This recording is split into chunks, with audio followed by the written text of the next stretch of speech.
Baik, masih bersama saya di program Rahasia Sukses Santri OPOP Jawa Timur, Pesantren Berdaya Masyarakat Sejahtera. Kiai, berbicara tentang alumni, tentu setiap tahun ratusan bahkan mungkin ribuan alumni yang dilahirkan oleh pesantren ini. Profesi mereka rata-rata tadi Kiai menyampaikan tidak hanya sebagai mubaligh, dai, guru ngaji dan seterusnya, tetapi juga sebagai entrepreneur atau wirausahawan. Di OPOP Kiai, kita ada 3 pilar. Menyikapi 3 pilar OPOP ini mungkin ada yang mau Kiai sampaikan? Bismillahirrahmanirrahim, bahwa setiap zaman melahirkan generasinya dengan motivator para pengasuh, para pemimpin di zaman itu.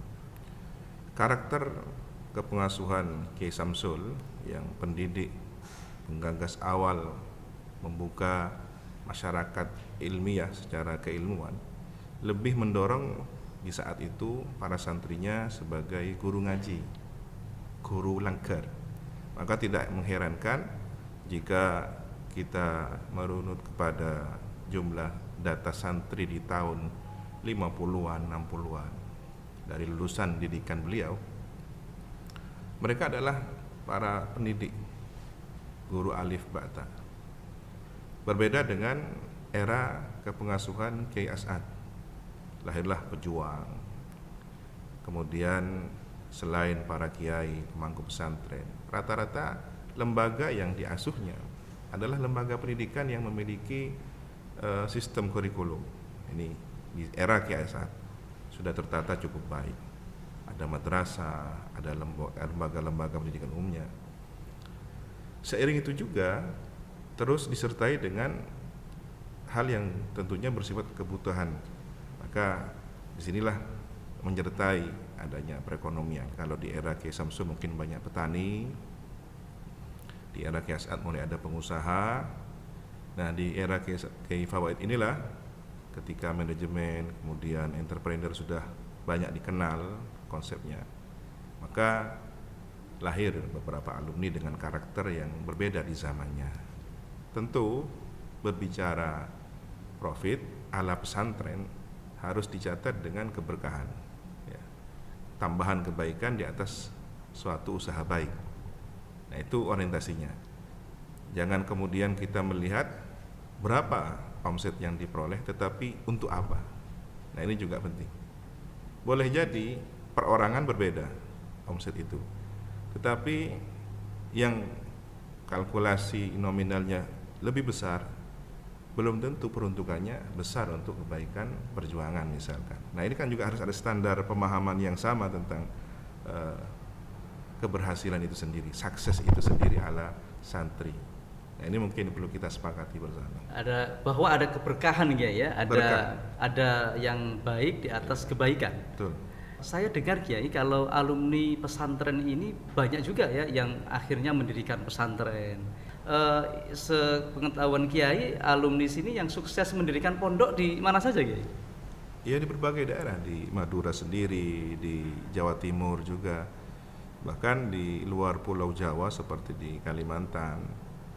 Ya, ini terus berkembang hingga hari ini. Yang terakhir kita mencatatnya juga di Jambi, di Sumatera. Nah, ini menunjukkan bahwa pengabdian para santri di masyarakat semakin mendapatkan tempat di hati mereka, para masyarakat. Yang mungkin menyemangati kita untuk mendampingi mereka secara kekuatan ekonomi. Karena ketika berbicara pesantren pasti berbicara Islam. Betul. Islam berbicara sejarahnya, tentu ada satu kekuatan selain akidah, keyakinan, dan keilmuan. Di antaranya adalah perangkatnya, selain beberapa perjuangan, strategi dan lainnya adalah ekonomi, strategi ekonomi. Luar biasa. Pemirsa, sobat OPOP dimanapun berada, pesantren ini subhanallah sungguh telah melahirkan kader-kader pejuang, baik itu pejuang agama maupun juga pejuang kewirausahaan. Nah, berbicara kewirausahaan, sobat OPOP, telah hadir di hadapan saya alumni pesantren Salafiyah Safiyah Sukorejo Situbondo. Beliau ini adalah alumni angkatan 2017 dan Sobat Opop baru 3 tahun menjalankan bisnis yang dirintis sejak tahun 2017. Sesaat setelah beliau ini lulus dari pesantren, hari ini omsetnya sudah mencapai 300 juta per bulan dengan 6 varian produk. Siapakah dia?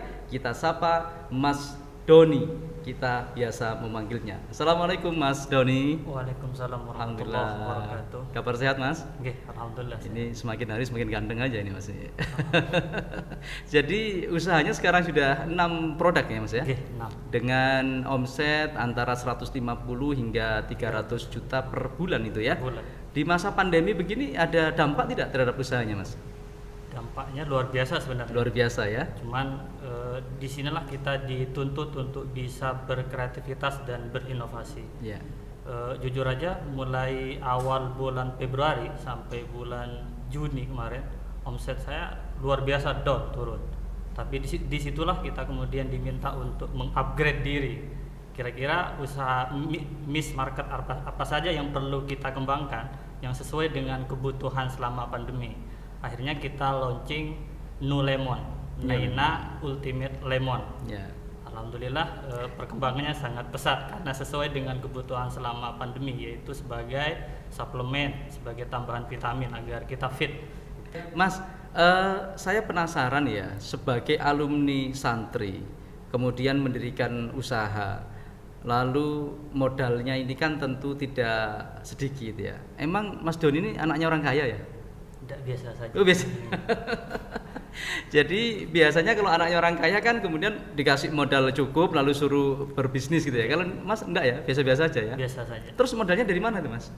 Saya bisnis awal dari modal 200.000 dan itu yang kemudian oleh saya dengan istri dikembangkan. Beli waktu itu kita beli makaroni 10 kilo dalam kondisi sangat terdesak waktu itu karena waktu itu ya banyak yang harus saya selesaikan secara ekonomi, tapi alhamdulillah berkat arahan dari beliau juga Kiai Zaim, saya lepas bisnis yang itu waktu itu. Alhamdulillah dari 200.000 di tahun pertama omset saya bisa 2M. Wow. Jadi 2M. bahasa saya kepada teman-teman, dari 200.000 bisa sampai 2M itu kalau bukan karena barokahnya guru-guru, kalau bukan karena doanya guru-guru, dan kalau bukan karena niat yang baik, nggak mungkin hal itu bisa tercapai. Emangnya Mas Doni udah memberdayakan berapa orang sekarang ini? Saya modelnya karena saya adalah prinsipnya adalah pemberdayaan, maka saya pakai sistem padat karya. Oke. Jadi semuanya tidak saya kerjakan sendiri, artinya gagasan dari kami, kemudian bagaimana pelaksanaan teknis di lapangan, kemudian kita panggil beberapa orang tetangga, teman kerabat, kita kasih konsepnya, kita kasih ilmunya, kamu kerjakan. Sudah puluhan orang Mas yang berhasil Mas Doni berdayakan ini? Untuk satu miss aja, misal kayak lemon itu sampai 20 orang. Wow. 20 orang. Rata-rata 20, kalau 6 kali produk bisa ratusan orang ya, diberdayakan oleh satu alumni. Kita bayangkan kalau 10 alumni 1.200 ya. Kalau itu 100 alumni berapa ribu orang yang terberdayakan dari lahirnya entrepreneur dari pesantren ini. Mas, tentu kan para santri itu dibayang-bayangi ketakutan ya ketika mau berbisnis. Takut tidak punya modal, takut tidak punya bakat, takut tidak laku barangnya, serba takut. Itu sempat nggak ngerasain kayak gitu ya di awal-awal dulu? Sifat takut, khawatir itu pasti ada. Pasti ada itu ya. Manusiawi banget. Tapi tadi itu bahwa selama bisnis kita mindsetnya sudah benar, bahwa itu adalah sebagai wasilah untuk nolong orang. Tapi kemudian yang penting adalah kita sering lupa perlu mengupgrade diri, upgrade ilmunya. Setiap sesuatu itu pasti ada ilmunya. Yang namanya amal tanpa ada ilmu sebagai ruhnya ya mati.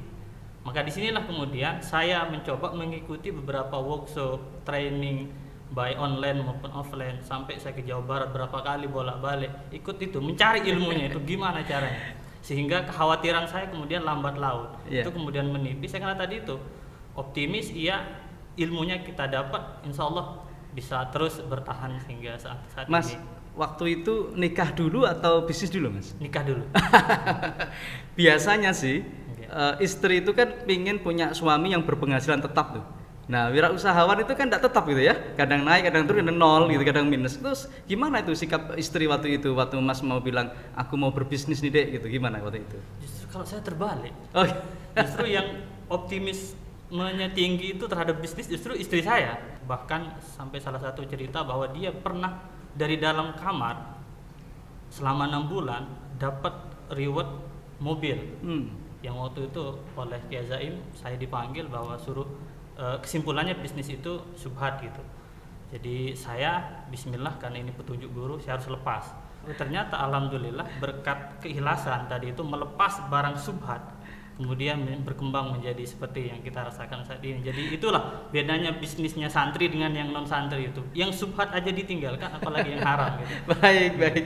Iya, pemirsa, Sobat Opop dimanapun Anda berada, terakhir menarik sekali untuk kita bahas bahwa santri itu beda dengan non santri. Subhat aja ditinggal, apalagi yang haram. Nah, inilah kelebihan kalau kita berbisnis dengan santri. Bagaimana berbisnis sesuai syariah yang dituntunkan oleh Allah melalui Rasulullah Shallallahu Alaihi Wasallam. Baik, pemirsa, Sobat Opop dimanapun Anda berada, kita akan kembali setelah ini tetap dalam program Rahasia Sukses Santri Opop Jawa Timur, Pesantren Berdaya Masyarakat Sejahtera.